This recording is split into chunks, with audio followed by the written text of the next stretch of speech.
Hello friends, welcome back to miracle life with Rekha Sri channel. இன்றைக்கி நம்ம இந்த வீடியோவில் செக்ஷனுக்காக தையல் போட்ட இடத்துல வந்துட்டு நமக்கு தழும்புகள் இருக்கும். ஸோ அந்த மாதிரி அந்த தையல் போட்ட இடத்துல இருக்கக்கூடிய தழும்புகள் வந்து மறைகிறதுக்கு என்ன பண்ணணும், சீக்கிரமாகவே வந்து நமக்கு தையல் போட்ட இடம் சரி ஆகிறதுக்கு எந்த மாதிரியான விஷயங்கள்லாம் நம்ம ஃபாலோ பண்ணணும் அப்படிங்கிறத தான் இந்த வீடியோவில் கொஞ்சம் டீட்டெயிலாக பார்க்க போகிறோம்.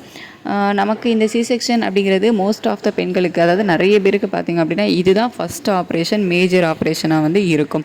ஸோ மோஸ்ட் ஆஃப் த பெண்களுக்கு வந்து அப்படி தான் வந்து இருக்கும். ஒரு சிலருக்கு வேணால் அதுக்கு முன்னாடி வேறு ஏதாவது ஆப்ரேஷன்ஸ் சம் ப்ராப்ளம்னால பண்ணியிருக்கலாம். மற்றபடி மேக்ஸிமம் வந்து பெண்களுக்கு இதுதான் வந்து ஃபஸ்ட்டு மேஜர் ஆப்ரேஷனாக வந்து இருக்கும். ஸோ நம்ம என்ன பண்ணுவோம் அப்படின்னா, அந்த ஆப்ரேஷன் முடிஞ்சதுக்கு அப்புறமா அந்த இடத்த வந்து தொட்டு பார்க்குறதுக்கு, அந்த இடத்த நமக்கு பார்க்குறதுக்கே வந்து பயமாக இருக்கும். ஸோ அந்த மாதிரி இருக்க சில நம்ம அந்த இடத்த வந்து அப்படியே விட்டுருவோம். நம்ம அதாவது டாக்டர்ஸ் வந்து மருந்து வைக்கிறாங்களா, அதுக்கப்புறம் நம்ம அந்த இடத்த வந்து டச் கூட பண்ண மாட்டோம், சும்மா வந்து விட்டுருவோம். அந்த தப்பு வந்து பண்ணவே கூடாது. கண்டிப்பாக உங்களுக்கு அந்த தையல் போட்ட இடத்துக்கு மேலே வந்து பேண்டேஜ் ஒட்டியிருப்பாங்க. ஸோ அதெல்லாம் அந்த பேண்டேஜெலாம் அவங்க எடுத்ததுக்கப்புறமா, அந்த தையெல்லாம் பிரித்ததுக்கப்புறமா சில இடத்துல வந்து அந்த தையலில் வந்து அப்படியே ஹீல் ஆயிரும். ஜஸ்ட் அந்த முடிச்சு போட்ட இடத்த வந்து கட் பண்ணி மட்டும் விடுவாங்க. ஸோ அந்த மாதிரி அவங்க பண்ணதுக்கு அப்புறமா நீங்கள் குளிப்பீங்கள்ல, ஸோ குளிக்கும்போது கண்டிப்பாக அந்த இடத்த வந்து கை வச்சு க்ளீன் பண்ணணும்.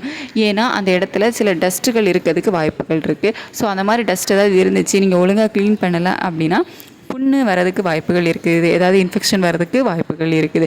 ஸோ அதனால் நீங்கள் கண்டிப்பாக அந்த இடத்த வந்துட்டு நல்லா க்ளீன் பண்ணணும். நீங்கள் உடம்புக்கு வந்து என்ன சோப் போட்டு குளிக்கிறீங்களோ அதே சோப்பு வச்சு தேய்ச்சி க்ளீன் பண்ணணும். நான் கண்டிப்பாக நல்லா போட்டு ரஃப்பாக தேய்க்கணும் அப்படிங்கிறதெல்லாம் இல்லை. ஜஸ்ட்டு உங்களுக்கு சோப்பு வச்சு தேய்க்கிறதுக்கெலாம் பயமாக இருந்துச்சு அப்படின்னா அதெல்லாம் கூட விட்டுருங்க.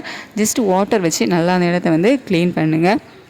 க்ளீன் பண்ணிவிட்டு அந்த இடத்த அப்படியே வந்து ஈரமாக வச்சுக்கக்கூடாது. எப்போவுமே அந்த இடம் வெட்டாக இருக்கிற மாதிரி வந்து பார்த்துக்கோங்க. ஸோ க்ளீனாக வச்சுக்கிறதும் அந்த இடத்த ஈரம் இல்லாதமாக வச்சுக்கிறதும் வந்து ரொம்ப முக்கியம். ஸோ அப்போ தான் அந்த இடத்துல இன்ஃபெக்ஷன்ஸ் எதுவும் வராமல் வந்துட்டு சீக்கிரமே நமக்கு அந்த புண்ணு எல்லாமே வந்து ஹீல் ஆகும். ஒருவேளை உங்களுக்கு நிறைய பேருக்கு வந்து கொடுக்க மாட்டாங்க. சிலருக்கு வந்துட்டு அந்த இதில் அதாவது உங்களுக்கு ஒருவேளை புண்ணு ஆறலை அப்படின்னா அதில் போடுறதுக்கு ஆயின்மெண்ட்டோ ஏதாச்சும் உங்களுக்கு கொடுத்துருந்தாங்க அப்படின்னா வந்து போடுங்க. அப்படி இல்லை அப்படின்னா அதை நீங்கள் வந்து நீட் அண்ட் க்ளீனாக மெயின்டைன் பண்ணீங்க அப்படின்னாலே வந்து போதும். ஈரம் இல்லாமல் பார்த்துக்கிட்டீங்க அப்படின்னாலே வந்து போதும். அதுக்கப்புறமா முக்கியமாக நீங்கள் உங்களோட தையல் புண்கள் வந்து சரி ஆகிறதுக்கு தண்ணி நிறைய குடிக்கிறது ரொம்ப முக்கியம். எந்த அளவுக்கு நீங்கள் வந்து தண்ணி குடிக்கிறீங்களோ அந்த அளவுக்கு உங்களுக்கு தையல் போட்ட இடம் சீக்கிரமே வந்து ஹீலாக ஆரம்பிக்கும். வெளிப்புண்ணும் சரி உள்புண்ணும் சரி, நமக்கு வெளியில் இருக்க புண்ணு வந்து சீக்கிரமாக ஆறின மாதிரி தெரியும். பட் உள்புண்ணு ஆறதுக்கு வந்து நிறைய மாதங்கள் வந்து எடுத்துக்கும். ஸோ அதனால் நீங்கள் கண்டிப்பாக நிறைய தண்ணி வந்து குடிங்க. உங்களோட உடம்பை வந்து எப்போவுமே ஹைட்ரேட்டாக வந்து வச்சுக்கோங்க. வெளிப்புண் பார்த்திங்க அப்படின்னா நமக்கு வந்துட்டு ஒரு 4 வாரம் 6 வாரம் ஸோ அந்த மாதிரி டைம்லலாம் வந்து சீக்கிரமே ஆறின மாதிரி இருக்கும். பட் உள்புண் வந்துட்டு குறைஞ்சது ஒரு 1.5 மாதமாவது டைம் எடுத்துக்கும் உங்களுக்கு உள்புண் ஆறதுக்கு. ஸோ ஒவ்வொருத்தங்களோட உடம்பு கண்டிஷன் பொறுத்து சிலருக்கு 3 மாதம் வரைக்குமே டைம் எடுத்துக்கும். வெளியில் இருக்கக்கூடிய புண்ணு வந்து ஆறிட்டு அப்படின்னு சொல்லிட்டு நீங்கள் அதிக வேலை பார்க்குறதோ வெயிட்டான பொருட்கள் தூக்குறதோ வந்து செய்யக்கூடாது. ஏன்னா நமக்கு உள்புண் வந்து ஆறி இருக்காது. ஸோ அதனால் இனிமே வந்து உங்களுக்கு வலி ஜாஸ்தி ஆகிறதுக்கு வாய்ப்புகள் இருக்குது. ஸோ வெளிப்புண் ஆறிட்டு அப்படின்னு சொல்லிட்டு அசால்ட்டாக இருக்காதீங்க.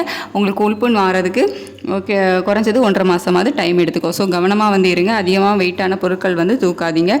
பேபியெல்லாம் தூக்கிக்கலாம், அதெல்லாம் வந்து ஒன்றும் பிரச்சனை இல்லை. அதுக்கப்புறமா பார்த்திங்க அப்படின்னா உங்களோட சாப்பாடில் வந்துட்டு விட்டமின் சி வந்து அதிகமாக இருக்கிற மாதிரி பார்த்துக்கோங்க. விட்டமின் சி அதிகமாக இருக்கக்கூடிய ஃப்ரூட்ஸ் வந்து அதிகமாக எடுத்துக்கோங்க. வெஜிடபிள்ஸ் வந்து எடுத்துக்கோங்க. நீங்கள் வந்து கூகுளில் சர்ச் பண்ணிங்க அப்படின்னாலே வந்து வரும், நிறைய ஃப்ரூட்ஸ் வரும், வெஜிடபிள்ஸ்லாம் வந்து வரும்.